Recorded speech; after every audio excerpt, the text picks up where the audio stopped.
Hello, everyone. Welcome. Thank you so much for joining us today for our session highlighting the Life in America collection. We're grateful you're spending part of your day with us, and we are going to get started. The Life in America collection offers students, patrons, faculty, and scholars critical perspectives, context, and background as recorded by the news media to better interpret the story behind the formation of modern-day America. NewsBank's Life in America collection is a growing family of products designed to help users to explore America's past and present through a wide and diverse lens. And this is really a critical time to understand how the past shapes the present. So thank you for taking the time to be here today. The session is being recorded, and we will send a copy to everyone who registered today. My name is Catherine Bergerson. I am the Vice President of Marketing at NewsBank, and I am delighted to be joined today by my colleague, Jim Draper, who is the President of Readex. It's our goal to share with you today an overview of these rich collections and really what makes them unique. We'll show you how to search effectively to find the most relevant information to your area of interest. We will provide some ideas to help you build visibility, including examples from other libraries and institutions, and we'll discuss some next steps. Feel free to enter your thoughts or questions or clarifications into the chat. There's an icon that if you open up and type it in, we will monitor and get back with you shortly following the presentation today. So if that sounds good to everyone, we are going to dive right in. Before we get into the content itself, I'd like to share a little bit of background with you. NewsBank and Readex are proud to be a family-owned company for more than 50 years. We're a leading news and information provider to public libraries, research institutions, and schools. We aggregate information that is credible and vetted from global news sources, many of which are unique to our company, and all of which are available 24 hours a day, 7 days a week from any device.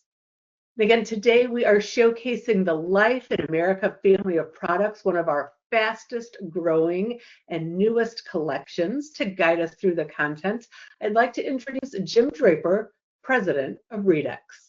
Jim, the floor is yours. Hello, everybody, and thank you, Catherine, for that very warm introduction. I appreciate it very much. I am Jim Draper, President of Readex NewsBank. I am absolutely delighted to join you today to give you a tour of one of our most successful and widely used collections of products. Let's start with a little background. Over 1,000 institutions are using the collection every day, and many institutions have access to all or nearly all of the products, for which we are most grateful and we say thank you. The common theme uniting the Life in America family is this: each product focuses on a single people group and does its very best to capture the group's entire story through news coverage from earliest times to today. Let me share some thoughts about what I like to call the product philosophy underpinning Life in America. I've been in the publishing business for nearly 40 years. One of my earliest learnings was this: every good product or family of products needs a mission and a purpose, along with an editorial vision and a content vision. It also needs to align with the real needs of users. In the case of Life in America, the vision is both simple and, I think, profound. Readex and NewsBank together manage the largest archive of historical news in the world. The content has been in development for over 50 years, and it is entirely matchless. Fortunately, the content has particular strengths in certain areas. For example, Hispanic American news and African American news. In a moment, you will see the relevance of this. The content also has deep coverage of all other news from all time periods, beginning in the rather incredibly 17th century and extending to today and, as you will see, to tomorrow. Given these riches, the content and editorial visions were relatively easy to formulate. First, use news content to tell the stories of people groups, as I've mentioned already. Second, make the material easily accessible to researchers and users at every level. This may sound easy, but it's a unique product challenge, which I believe we've solved successfully, again, as you will see.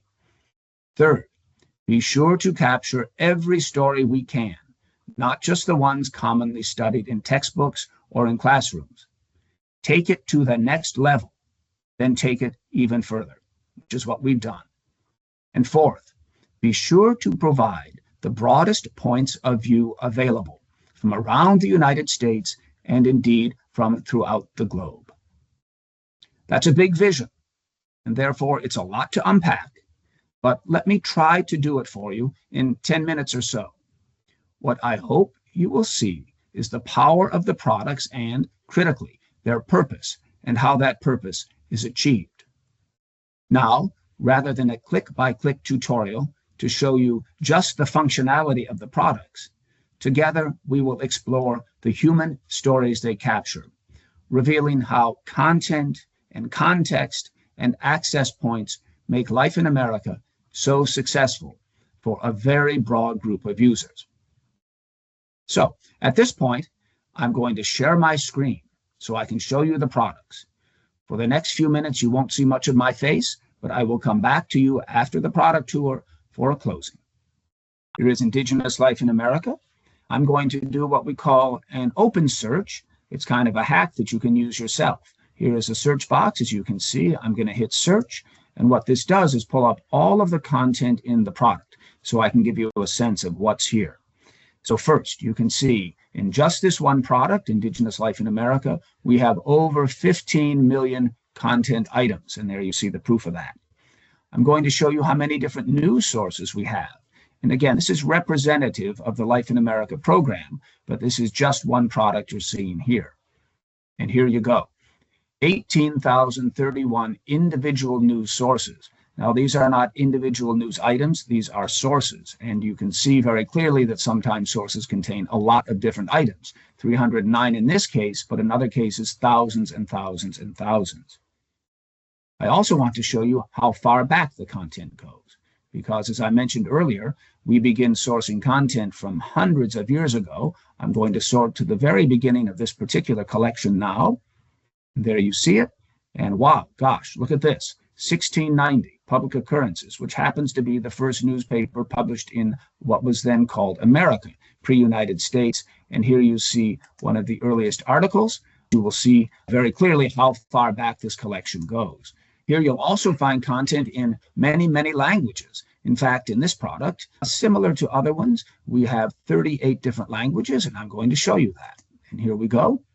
38 languages, and here they are. And you can see by count, we have not a lot of Hungarian or Slovak, wouldn't expect to. We have a lot of English language content, and we have a fair amount of Spanish, French, Gaelic, Finnish, and the others that you can see right here. We're going to circle back to Indigenous Life in America in just a moment. For now, I'm sharing this view of the top of the product and the bottom of the product, because to my mind, it demonstrates very effectively not only how much content there is in the product, but how easy it is to search it, use it, and begin to explore it. Now I'd like to show you something else that is very important. I'm going to use Black Life in America as our example. And here you see the homepage of Black Life in America. Many users of Life in America products have told us that the most valuable tool we've developed for this line of products is what we call suggested searches, which appear on the homepage at the bottom, as I just scrolled to. This tool is designed to help users of all types, whether you're a very advanced researcher or a much younger person first encountering the history of Black Americans. Help these users explore the major themes and critical subjects and events, whether they be big or small, in this product. Now I'd like to show you something else that is very important. For this demonstration, I'm using Black Life in America, which you can see on the screen now. Many users of Life in America products have told us that the most valuable tool we've developed for them is what we call the suggested searches that appear on the home page. And here you see them as I've scrolled to just here. This tool is designed to help users of all types easily explore major themes and critical subjects and events big and small in the product. And you'll see in a moment that it's really perfect for students and researchers at any level, whether they are really advanced and very sophisticated users, or whether they are younger students, for example, encountering the history of Black Americans for the first time. Here you see in early 21st century, 2001 to the present, the matters that are most actively discussed in the news today, and of course in classrooms and in research centers throughout the United States and around the world, in fact. So, for example, activist groups and protest movements. You can see just an example of the coverage we have from this rather narrow time period, including, of course, events that will be well known to all of us on this call from American history in the past 5, 10, 15 years or so. I'll just scroll down a tiny bit here to give you a larger sense of what else is here. Court decisions. I'll let you take a look at that for a moment. Very famous ones here.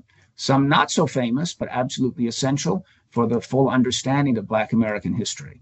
And we're really proud that we have gone to this level of depth. It's not just Brown versus Board of Education, which is very important. It's hundreds and hundreds and hundreds of other cases called out through these suggested searches. I'm going to show you one more area that I think is of great interest and, again, challenging material here. I'm going to go back in time to the antebellum pre-Civil War period, and I'm going to take a look at slavery as an institution. We have extremely rich coverage of what it was like to be a slave living on a slave plantation. It's often difficult material. It's hard to read because the stories are not pleasant ones. Here's an example of one of these searches under the category Slavery as an Institution. It is Lives and Working Conditions of Slaves. I'll open that up. Here again, you see how the search is constructed. Behind the scenes, we have a complete editorial team with subject matter expertise that understands how to build this kind of search to bring content forward. And here you see 437 results. In fact, we could present from the product many, many more, but the editors had chosen to present just these, so it's not a fire hose of content. You can expand your search in any way, and any user can, pretty simply, expand the search or contract it to get more precise or larger groups of content. So here, let's just open up one. I'll grab it from 1836, Physical Condition of Slaves. And here you see a report from the New Hampshire Patriot and State Gazette covering that matter. It's a long description of life on a slave plantation. Difficult material indeed, but part of American history. And our mission here is to bring it to the surface for interpretation and understanding. So I'm going to go back to the homepage again. And by the way, I'm going to spend a little more time with this product than I will with the others. Again, to give you a sense of how rich they all are. This is very representative. So let's go here to the Civil Rights Movement period in the United States. You see that right here. And I'm going to scroll down to a very important court decision right here.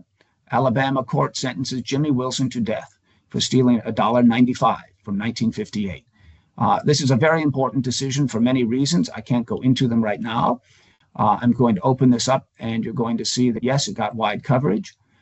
I consider this to be a very good example of the depth of this product. Not every history of Black Americans covers this matter. That's because they haven't been able to have access to the content we have or the space in which to create this kind of experience. But here you see 400 results, and this can be expanded by date. Just extend that date there, and more material can be called up on this single particular case.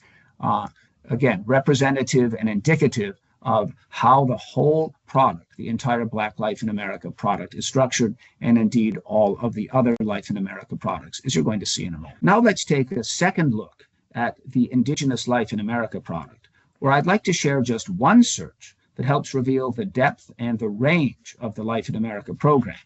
So let me move over to Indigenous Life, and here we go. I'm going to go to the home page in this case, Then, as users will do, I'm going to jump to suggested searches. Notice it was that button up there. Jump to suggested searches, and I am going to this era. Indian removal to boarding schools, 1830 to 1860. And in this era, I am going to open under reservations and removal, which you can see here. Forced removal of Cherokee Nation begins 1838. Here you see coverage of the very beginning of the Trail of Tears.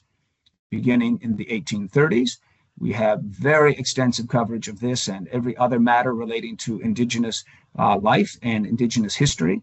Here you see very, very rich coverage from all around the country of the early part of the Indian Removal Act and its impacts.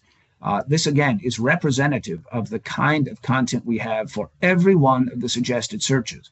And in each product, there are hundreds and hundreds of them, and there are dozens and dozens of eras and main subjects, all designed to make the content more accessible. And I must tell you that these are very valuable. Our users tell this all the time, and they tell us this because often they're learning something for the first time, as in the example from Black Life in America just a moment ago.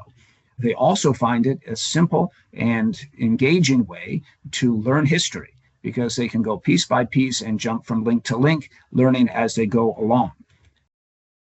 One more thing I'd like to share with you using Black Life in America as an example. With all of the content open to view in Black Life in America, which we have right now, you can see 112 million individual content items here.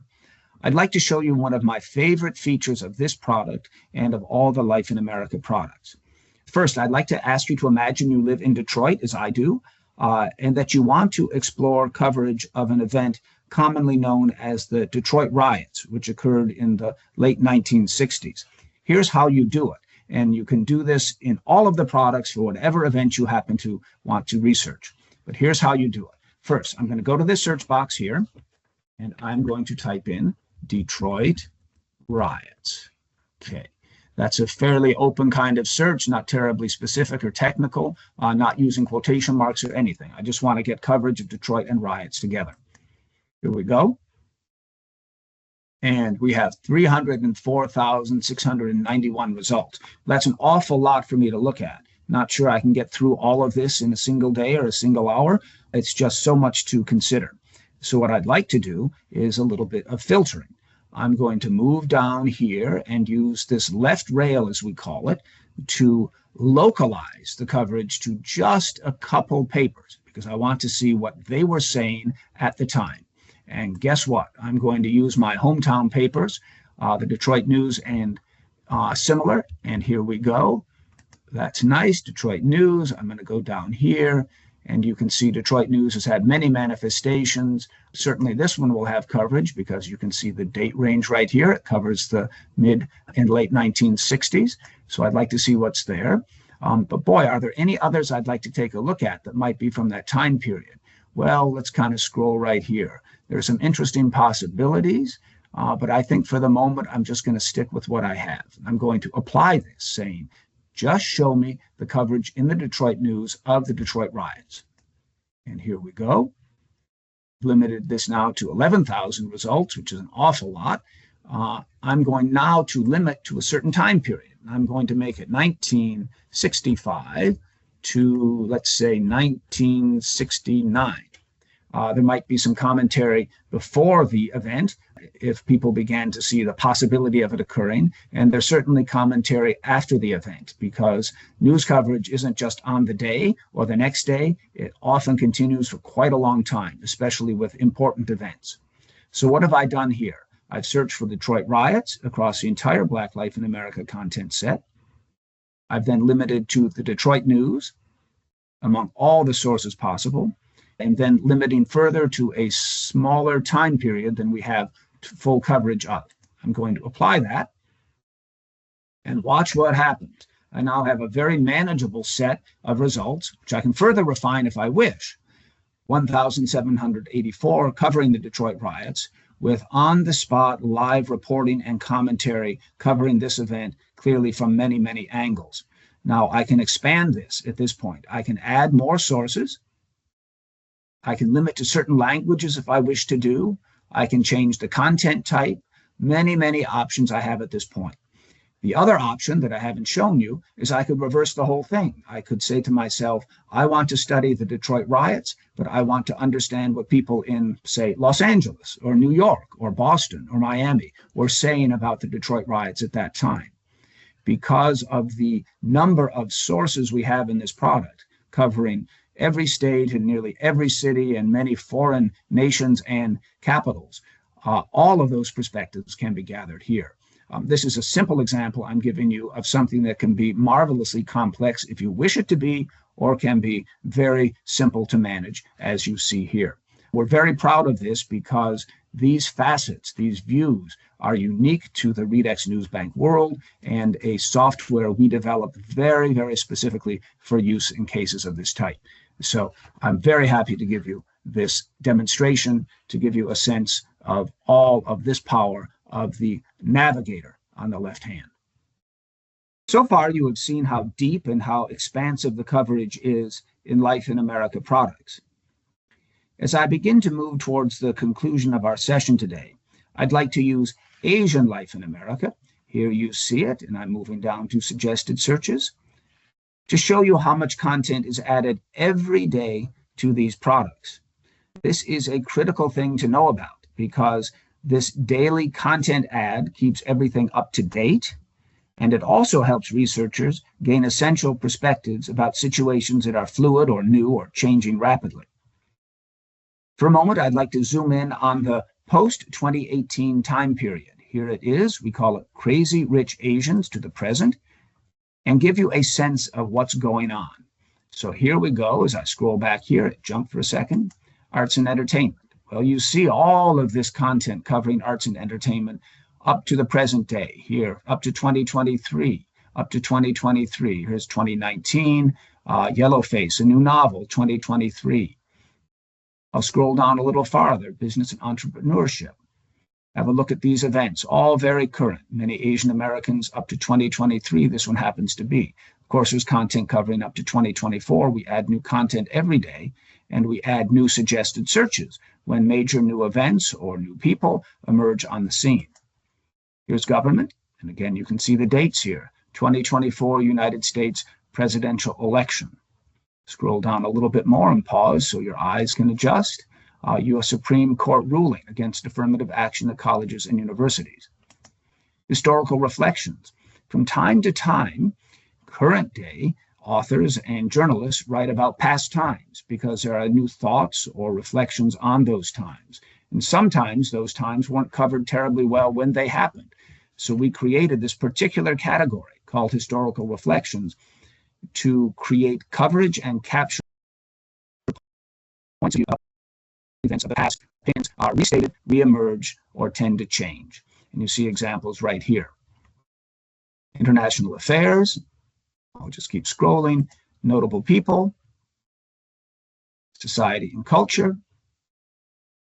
This is a very rich category across the product lines. Sports and athletes. And also unrest and acts of violence. So why don't I just open up one of these to give you a sense of how current this content is.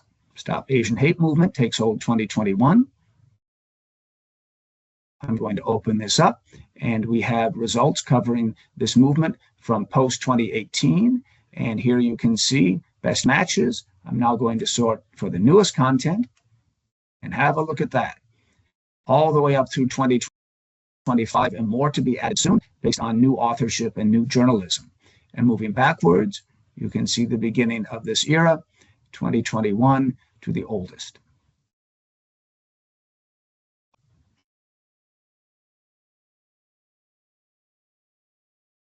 The majority of content in Life in America products is in the English language, but many of our users don't know English, and a lot of the history is covered in, say, Spanish or Portuguese.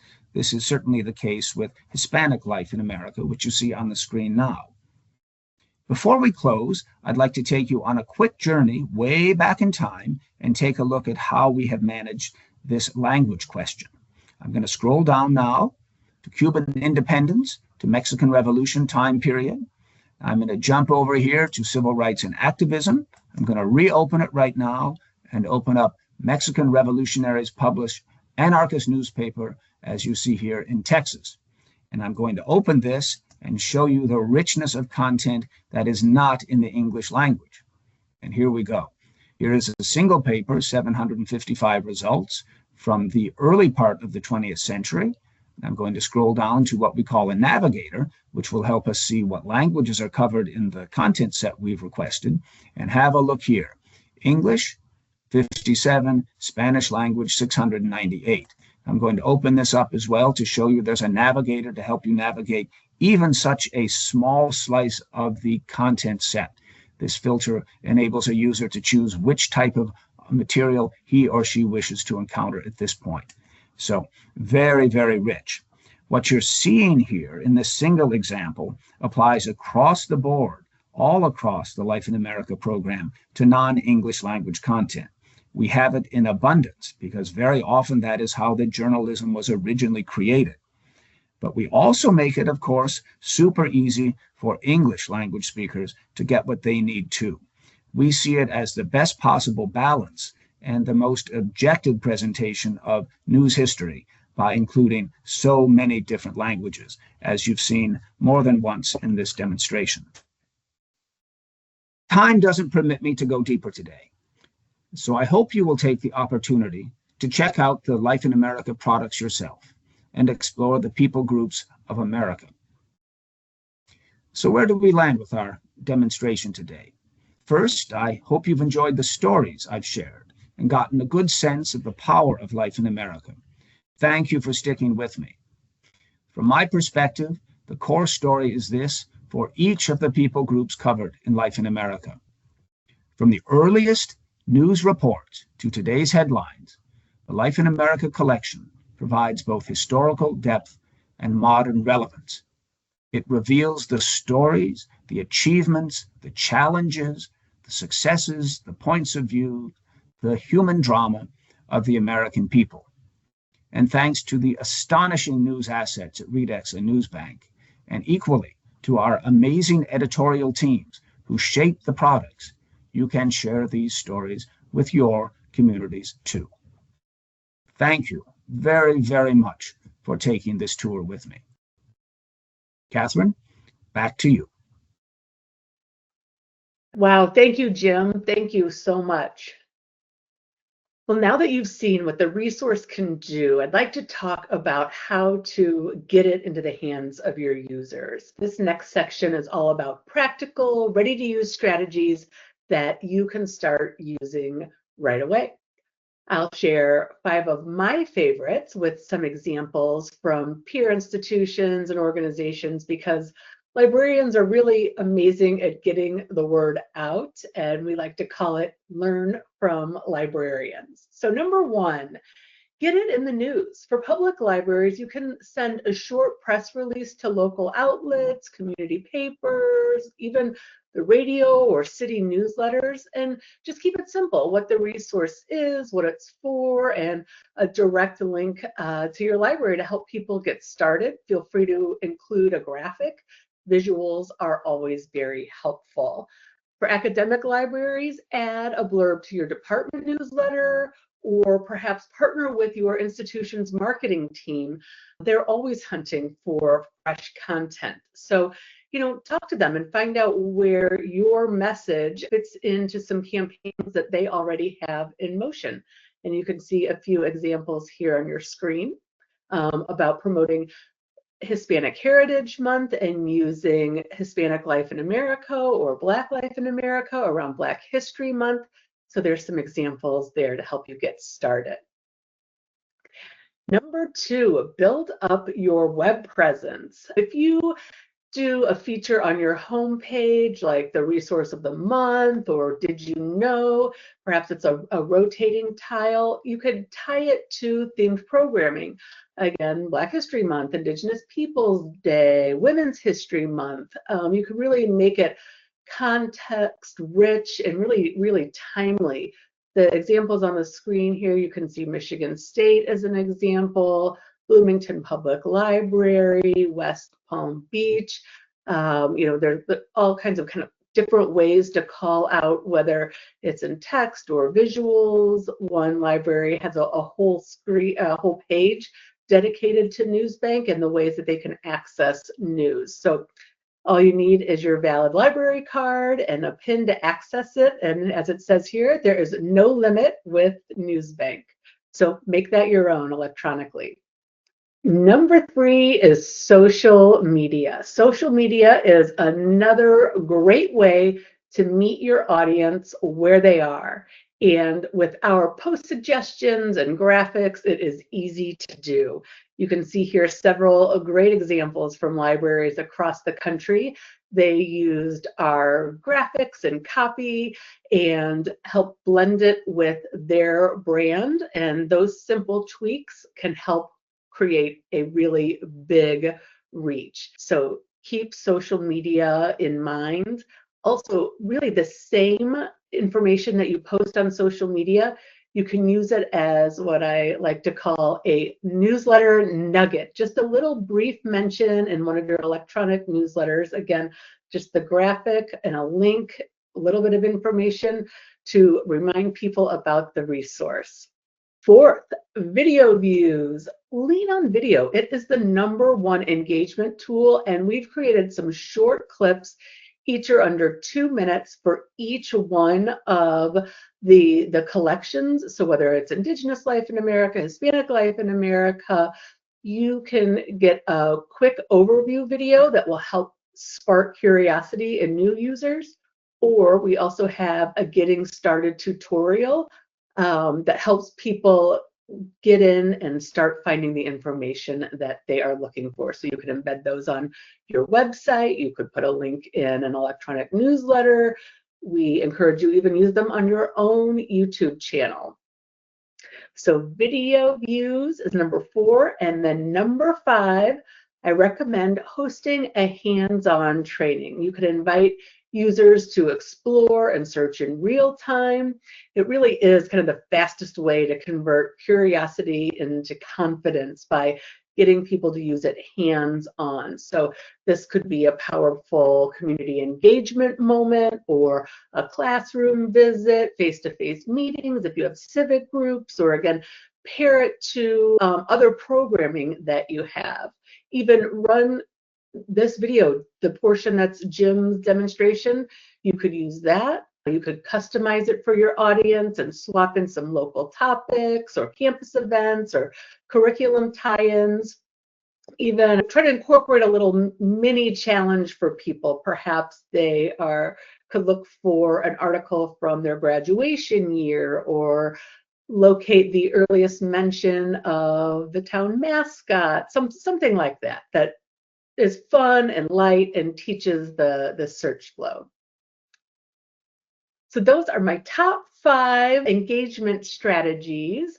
One last thing I'd like to share with you is our Marketing and Resource Center. So along with everything we shared today, we also have things like bookmarks, logos, again, those social media posts that are ready to use, and graphics. They're all in one place. Again, we really encourage you to use what we have or make them your own. Here, if you download the presentation, we have a link right into the Marketing and Resource Center for your public library. If you're an academic library, community college, or a K-12 school library, we have a Marketing and Resource Center designed specifically for you. I want to say thank you to all of you who have joined us today. We appreciate your time. Please let us know what you thought about today's session. There is a short survey that will pop up, and we would love to hear back from you. Thank you for spending part of your day with us. Goodbye.